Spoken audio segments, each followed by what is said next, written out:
Imagine yourself standing on a rough hillside, the air tinged with the sharp, dry scent of thyme and sage growing among the rocks. The land is not lush, not generous. The soil here is thin, the ground uneven. You are a shepherd, tending your flock of sheep and goats. They wander slowly, noses to the earth, searching for sparse blades of grass and stubborn shrubs that cling to life among the stones. Your life begins early, long before the sun has risen high. The sheep stir, bleating softly, demanding to be led to pasture. You rise from a bed that is little more than a mat of reeds or wool. The air is chill.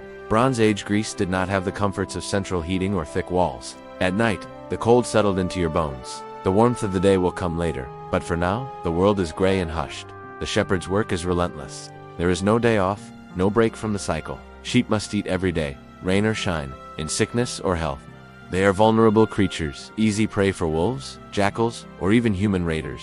You, the shepherd, must stay near them, watching always, carrying a staff or perhaps a sling with stones to ward off danger. The fear of wolves was real. At night, you would hear them in the distance, their calls echoing across the hills.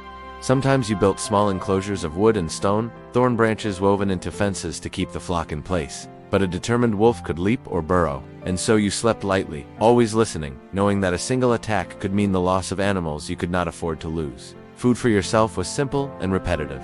Barley bread, coarse and heavy. Maybe a bit of goat cheese if you were fortunate. Olives, when they were in season. Meat was rare. You did not slaughter sheep for your own meals, not unless one was old, lame, or dying. Animals were wealth, and wealth had to be guarded. You lived always on the edge of hunger, not starving perhaps, but never truly satisfied. Your clothes were practical but rough. Wool spun from your own animals, not finely woven, but heavy and scratchy. And always, it smelled faintly of wet lanolin, for the sheep were not just your charges, they were your constant companions. Rain made everything worse. When storms rolled in from the sea, the air turned damp and heavy. Your cloak grew sodden.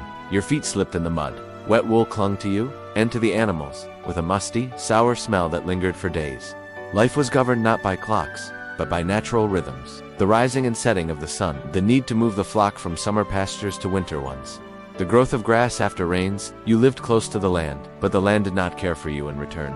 It gave grudgingly, and only with constant effort. There was little comfort in religion for a humble shepherd. The gods of the Mycenaeans were unpredictable, distant. You might leave a small offering grain, a bit of oil, or wool to appease a spirit of the hills.